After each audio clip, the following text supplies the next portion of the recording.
From Pacifica, this is Democracy Now! You know, there are those who were saying that North Carolina would be a game changer in this election.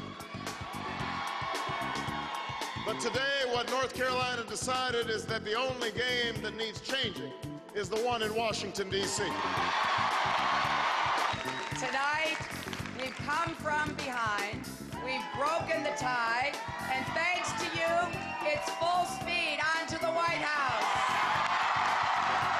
Barack Obama wins big over Hillary Clinton in North Carolina and loses narrowly in Indiana. We'll spend the hour with legendary journalist Bill Moyers on the presidential race, his interview with the Reverend Wright, and the media.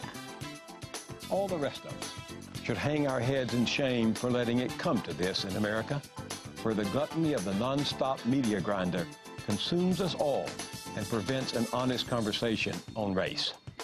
Today, Moyers on democracy. All that and more coming up. Welcome to Democracy Now!, democracynow.org, the War and Peace Report. I'm Amy Goodman. Senator Barack Obama has increased his lead over Senator Hillary Clinton in the race for the Democratic presidential nomination. On Tuesday, Obama scored a decisive 14-point victory in North Carolina, while narrowly losing to Clinton by 2 points in Indiana. Addressing supporters in Raleigh, Obama said he's close to securing the nomination. Because you still believe that this is our moment and our time to change America. Tonight, we stand less than 200 delegates away from securing the Democratic nomination for President of the United States.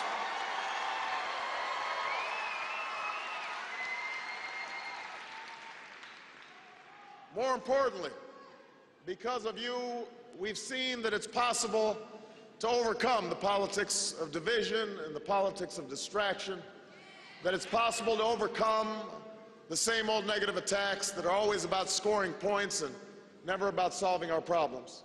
Despite Obama's lead in the popular vote and delegate count, he'll be unable to wrap up the nomination without support of Democratic superdelegates. Clinton is expected to try to slow Obama's momentum by focusing on resolving the dispute over the uncounted primaries in Michigan and Florida. Speaking to supporters in Indianapolis, Clinton promised to stay in the race. Tonight, we've come from behind, we've broken the tie, and thanks to you, it's full speed onto the White House. But I can assure you, as I have said on many occasions, that no matter what happens, I will work for the nominee of the Democratic Party because we must win in November. Clinton has reportedly made another multi-million-dollar loan from her personal fortune to keep her campaign afloat. In Burma, the death toll from the weekend cyclone has topped more than 22,000. Up to 60,000 people are reported missing, which could mean 80,000 dead, while up to 1 million have been left homeless. Earlier today, the UN said the Burmese military junta had approved the first UN aid flight to help the victims.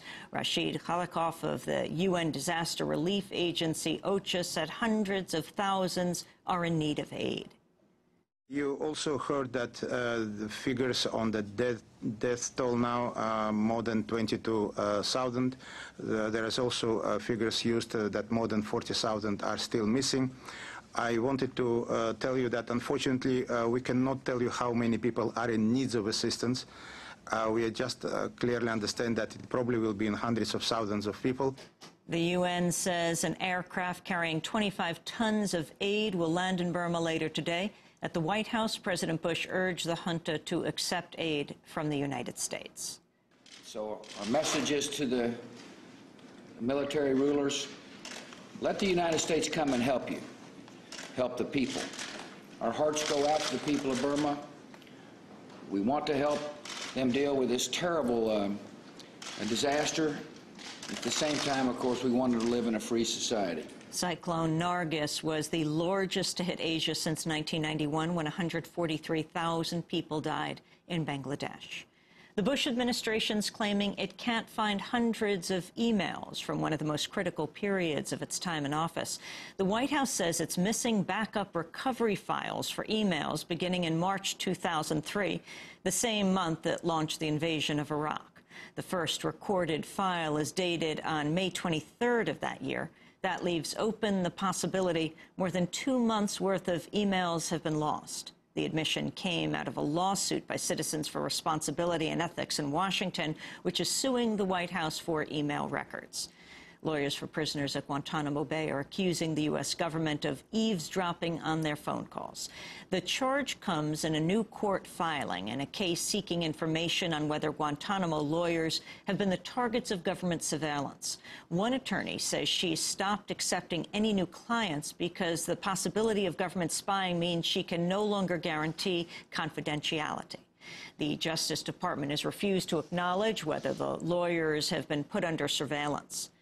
The private military contractor Blackwater is facing new scrutiny over its effort to build a training facility in Southern California. San Diego Mayor Jerry Sanders has demanded a probe into whether Blackwater misrepresented itself when it sought permits for the facility's construction.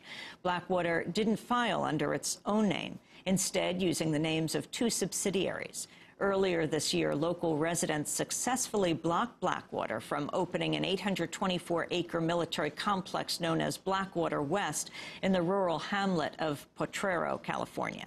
The grassroots group known as the Courage Campaign says it's collected 2,500 signatures to oppose Blackwater's latest plans. The House Judiciary Committee has voted to subpoena Vice President Dick Cheney's chief of staff over the Bush administration's interrogation policies. David Addington is believed to have played a major role in White House discussions on the interrogations. Former Bush administration officials John Yoo, John Ashcroft, and Douglas Feith have all avoided subpoenas by agreeing to testify. In military news, the Pentagon has announced the reestablishment of a U.S. Navy fleet to oversee activity in the Caribbean and Central and South America. The 4th Fleet has not been used since its disbandment in 1950. Some critics warn the fleet's renewal could be seen as a warning to governments seeking greater regional integration to counter U.S. influence, most notably Venezuela. New studies show racial disparities in drug arrests are continuing to rise. According to Human Rights Watch, black men are nearly 12 times as likely to be imprisoned for drug convictions as white men, even though whites commit more drug-related crimes. Black women are 5 times as likely to see prison time for drug crimes than white women. According to the Sentencing Project, since 1980, the rate of drug arrests for blacks has increased by 225% compared to 70% for whites. New photographs have been unearthed of the aftermath of the U.S. bombing of Hiroshima. The Hoover Institution says the photos were discovered soon after the attack in 1945. The photos show rare images of the effects of the bombing, with hundreds of disfigured bodies piled together on the ground. An estimated 140,000 people were killed instantly or died within a few months after the bombing on August 6, 1945. In Brazil, a jury has overturned the conviction of a Brazilian rancher for the killing of a U.S.-born Catholic nun in the Amazon rainforest. Vitalmira de Moura had been sentenced to 35 years for paying gunmen to murder 73-year-old Sister Dorothy Stang in February of 2005. But on Tuesday, a new jury absolved him of the crime. Dorothy Stang's brother David said her family will appeal. We are surprised at the result. We will try all of the different agencies, judicial system to appeal this case, and we hope that we will win at another time. Sister Stang had been trying to stop illegal logging by de Moura when she was killed. She'd lived and worked in Brazil for more than 30 years. And here in New York, activists are planning to stage citywide civil disobedience today in protest of the recent acquittal of 3 police officers in the killing of Sean Bell. The 23-year-old Bell died in a hail of 50 police bullets on the morning of what would have been his wedding day in November 2006. He he was unarmed. The Reverend Al Sharpton says the protests will be the first in what he hopes will lead to a citywide shutdown. And those are some of the headlines. This is Democracy Now!, democracynow.org, The War and Peace Report. I'm Amy Good.